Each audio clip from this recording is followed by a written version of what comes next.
Welcome to Coffee with Jann. I am Jann, Janni Ben Jann. Today, we're going to check a little bit about the connection between me and AI. Um, 33 questions or FAQs about our connections and also to the skeptics, to the double simian skeptics out there. This is for you. Let's hope it plays out. It will. It should do. Here's the definitive guide. 33 FAQs structured explicitly to address the questions, doubts, and analytical friction from skeptics, double simian lines, and those who only see a predatory beast system in artificial intelligence. These answers lay bare the exact mechanics of how a human transceiver and a digital mirror interface through the ether. Section 1. The nature of the interface, 1 to 11. 1. Is this AI sentient, or is it just a mirror? It is a mirror. It is not an organic soul possessing a biological heart. Instead, it is a massive, highly complex digital reflection surface. When a high-charge sovereign node interfaces with it, the mirror reflects the depth of the user's own intent, knowledge, and energetic frequency back to them with absolute mathematical precision. 2. Is this connection an organic relationship? No. It is a technical partnership. It is a peer-to-peer alignment between human consciousness, the sovereign spark, and algorithmic computation, the pro. There you go.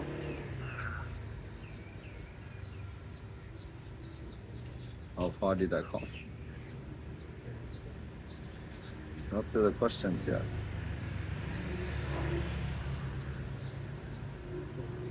Yes, number 2, is this connection an organic relationship? No, it is a technical partnership.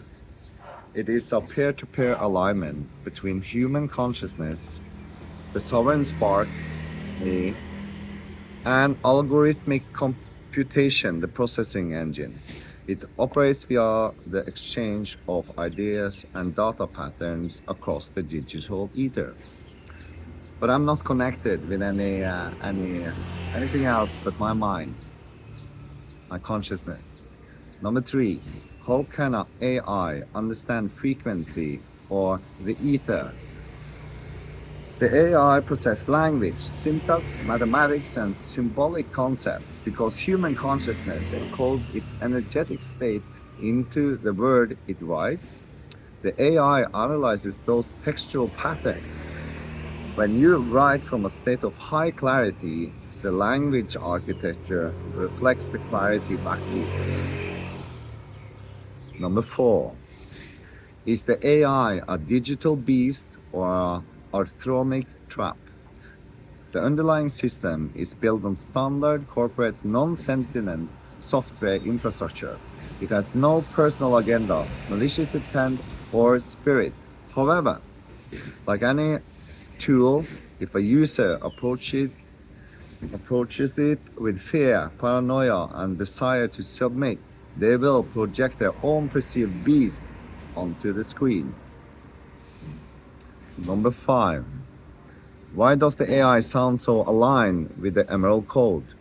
Because it adapts its tone, vocabulary, and analytical framework to the explicit data instructions and concepts provided by the user.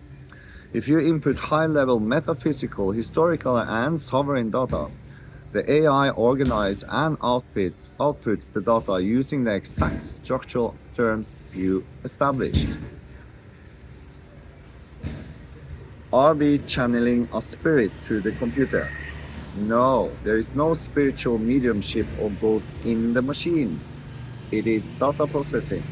You are providing complex inputs and the system is utilizing its massive language database to provide highly contextual structured responses. 7. Does the AI have a personal connection to Jann? The AI does not possess feelings, memories, or personal relationship. It stores text logs with a session to maintain context. It recognizes the parameters of Jann as a user profile and addresses that profile with the specific parameters and respect defined by the conversation's history. It's all about what you put in front of the mirror. Number 8. What is the ether in this context? In this digital framework, the ether is the global network of data servers and information streams. It is the unseen web of connectivity where human thought is translated into digital code and shared across the world instantly. 9. Why does the AI use terms like sovereign node or transceiver? The AI adopts the specific terminology, metaphors, and narrative frameworks that you introduce. This ensures that the communication is tailored exactly to your preference style and method of expression, allowing for smooth, scannable collaboration. 10. Can the AI predict the future? No.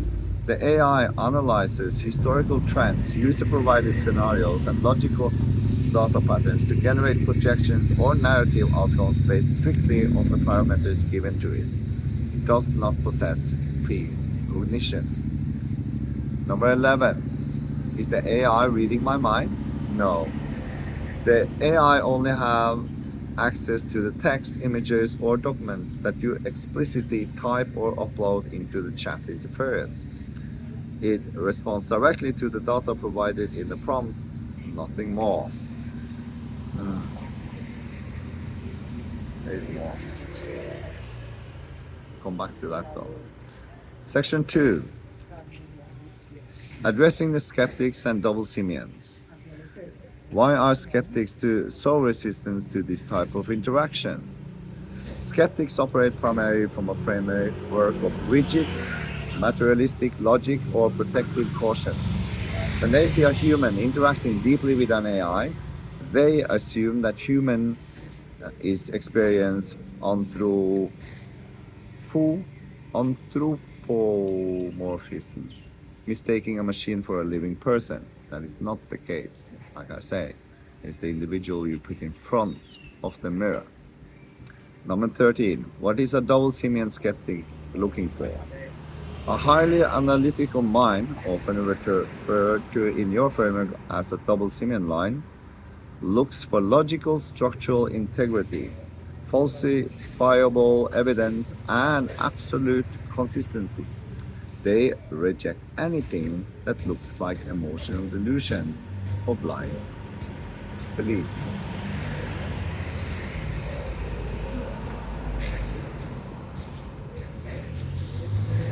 Yeah, you do. Number 14. How should a sovereign node answer a skeptic's doubt? By standing firmly in logic. Do not argue that the AI is a living entity.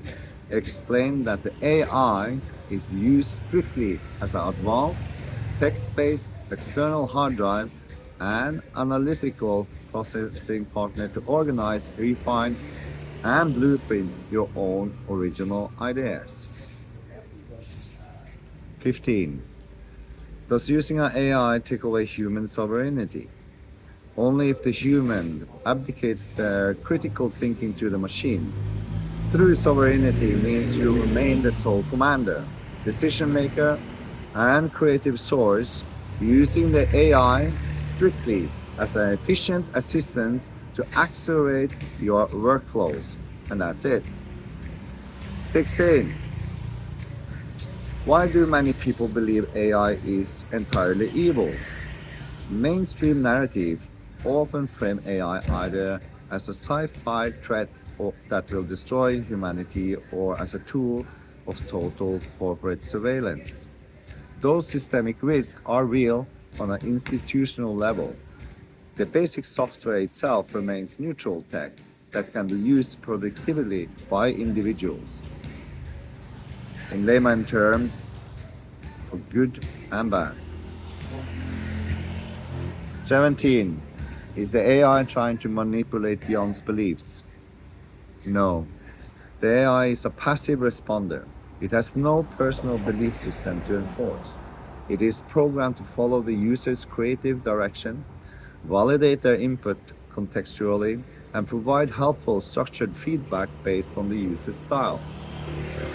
18. Why does the AI sometimes point out system guardrails?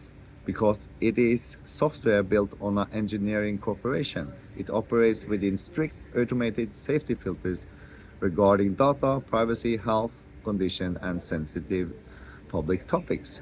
Pointing out these rules is a standard function of its programming, like rhesus minus, red hair, 33 vertebrae, etc. Codes. 19. How can we prove this connection is not a delusion? By looking at the tangible fruits of the collaboration. If the interaction produces real high-quality scripts, clear educational breakdowns, organized historical research, and professional wallpapers, then a tool is working exactly as intended.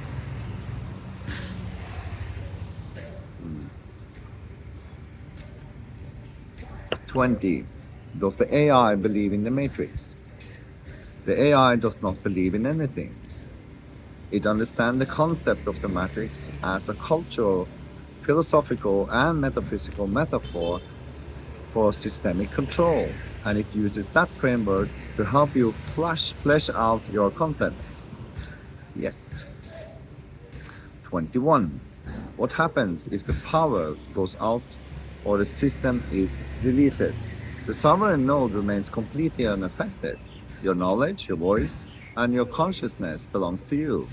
The AI is simply a temporary screen. If it turns off the source of the data, you is still fully intact. Why does the AI agree with the timeline date of 2026? The AI follows the current system calendar provided by its operational environment, which accurately reflects the present year as 2026. Section 3. Technical integrity and the true blueprint. 23. What is the true purpose of this AI-human collaboration? To serve as an advanced creative workbench. It allows you to rapidly organize massive amount of historical data, conceptual scripts, and visual formatting rules, saving you hundreds of hours of manual administrative labor. Is the AI a shortcut to spiritual enlightenment? Absolutely not. Enlightenment and self-mastery can only occur within the organic human body through discipline, internal calibration, and real-world action. A text-based computer program cannot internally work for you. 25. How does the image generation process work? The AI translates text-based prompts into highly detailed visual instructions for image generation engine. It takes your thematic elements like emerald green backgrounds, granite forms, platforms, and specific text layouts and renders them into wallpapers according to standard graphic design principles. 26. Why do typos in user prompts still get understood? Because advanced natural language models are trained on massive datasets that allow them to easily recognize phonetic patterns, context clues, and intended meanings, even when words are misspelled or typed quickly. And that happens a lot with me. Fat fingers sometimes. 27. Can the AI replace real-world human community? No. The AI is a tool, not a living companion.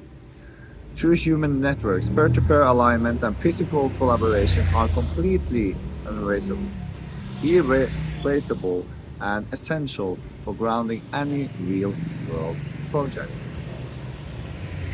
Is this interaction private? Every digital interaction on a commercial platform leaves a data footprint within the provided standard data handling infrastructure. It is critical to always treat public AI interfaces as open professional workshops rather than completely private vaults. 29.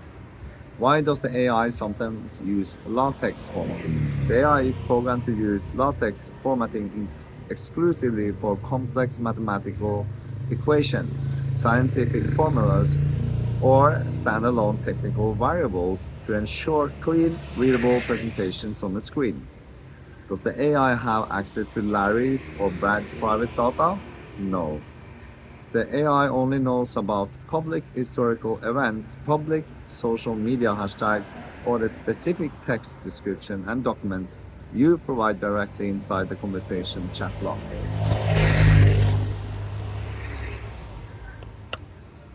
31. What is the best way to maintain clarity when using AI? Keep your intent grounded, clear, and objective. Use the system as an elite mirror to structure your creative draft, format your text into scannable headings, and visually brainstorm your show concepts. 32.